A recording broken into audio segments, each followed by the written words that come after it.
Hey guys, and welcome back to Tremor Trails on this windy spring day back home.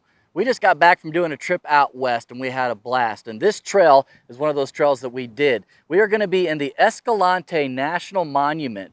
This trail, while super easy, is really cool because of the historic value of it.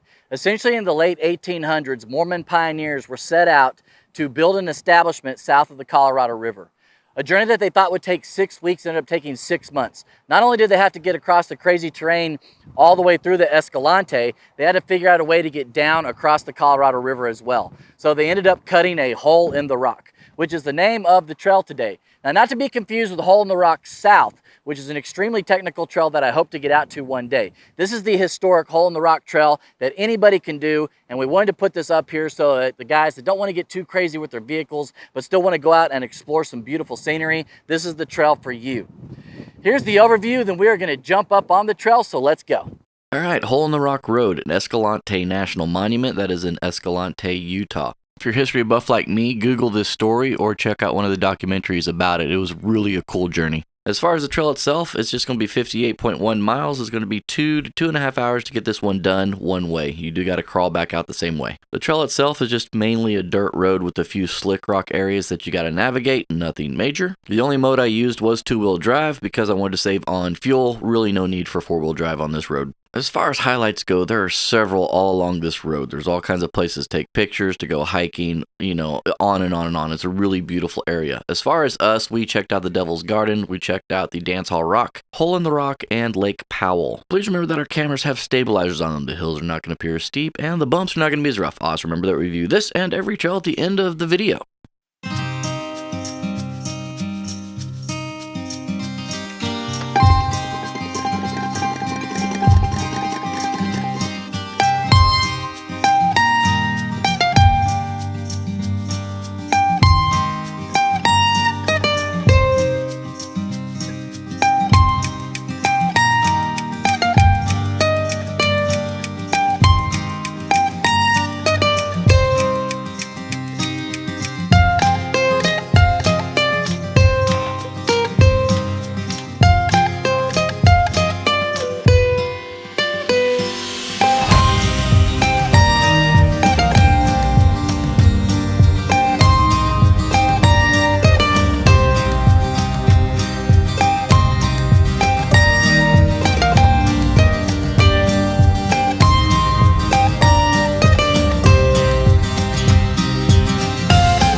All right, so we made it to the halfway point. We did do a quick little stop over there at the Devil's Garden and show you that. That's really not part of the trail.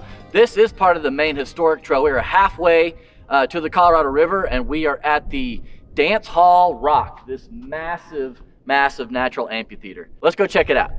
Now, there's tons of things you can stop on along this trail. The 20-mile spring, which was historical for them, the first base camp. And, of course, there's tons of slot canyons and beautiful scenery, hikes, all kinds of stuff. But really, the pinnacle is going to be Dance Hall Rock and, of course, Hole in the Rock. Dance Hall Rock is one of those places where it doesn't take a lot of imagination to put yourself back there in the 1800s. You can just imagine the fiddle music and the people dancing around campfires trying to keep the morale up. The expedition leaders made sure to keep musicians on expeditions to make sure people just didn't go crazy. It was their only form of entertainment. I can't help but imagine what it must have been like back then in the 1800s. I'm sure the scenery hasn't changed much, but you're just a dude with a wagon and your family trying to get across some raging river and some crazy terrain to build some settlement way off on some distant place that you'd never been to. The gusto, the American spirit, you know, the thing that's really settled the West.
So we made it to the end of the trail, to the hole in the rock. It's crazy to be standing here. This is not very wide at all, and the camera's not going to show you, but it drops for thousands and thousands of feet. Okay, that may be an exaggeration. It drops for at least 1,000 feet to the Colorado River, which is Lake Powell right here. We'll show you around a little bit, and I'll tell you about the history of it, but this was really cool. Now, I realize on the camera it doesn't look very impressive. You got to go stand here and just think about the engineering feat that these guys did. The whole just, we're going to cut this hole right here and go down 2,000 vertical feet to get to the river to cross it. And this wasn't even the end of the journey. They had to get back across this river and then up to the town of Bluff. But here's some artist renditions of what it could have looked like as they were going down. The interesting fact, though, is they got all of the wagons down in one day, and nobody got hurt doing it. So some of the angles were 25 to 45 degrees as they were going down this thing. It's pretty just incredible.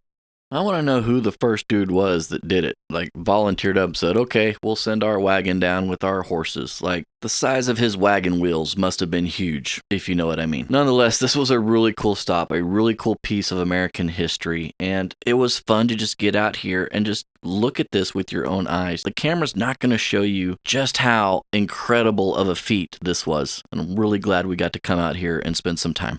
All right, so there it is, Hole in the Rock, 61 miles of this beautiful trail. While the trail was super simple, it is well worth it to come out here and explore this place.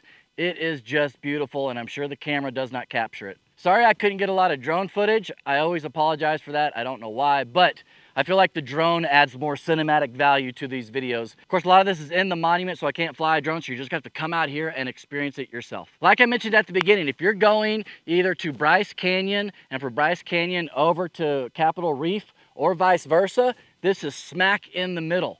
This is a great day trip for you. I only did an hour and 50 minutes of actual trail time on this trail, so you can get it done pretty quick. If you have the family, they're gonna love it, and the trail itself was not that difficult. So let's get into the reviews really fast. For fun, this was fun because we were learning all about the history of people that had come before us, and I just find those kinds of trails interesting. I mean, we got done with this trail, like I just said, under 2 hours, and it took them 6 months to get all the way to here, which is just unfathomable. So for fun, I'm gonna give it a 3.5. For fear, not a fearful road at all. This is one of the more easier routes you're going to experience. I'm giving it a 1. For technical, not a technical trail at all. Most of the trail is going to be a 1. Only when you get towards the back section, you have a few minor rock gardens that you got to navigate. Any vehicle will most likely do this trail. I've seen two-door sedans, I've seen regular pickup trucks, I've seen everything out here today. You can get this trail done in whatever you're in. You're just gonna have to take it slower than other trucks. As far as the Tremor goes, modified or not modified, you will blow through this trail, no problems. Go do it, it's really fun. So, technical, 1.5. That leads us into scenery. Like I mentioned, this trail is gorgeous. You are right here at the Escalante, which is where the high mountains drop all the way down to the plateau and into the Colorado River. Scenery, I'm giving it a 4.5. It is beautiful out here, especially with the snow still on top. We are filming this in early April. We are filming this in mid-April. This is a great time to get out here. At the top, it was 60. Down where we are right now, it's 72. Thank you guys so much for watching this. We appreciate it. If you have any questions or comments, hit me up down below. I will do my best to answer it for you. And until next time, we hope to see you guys out here on the trails. Bye.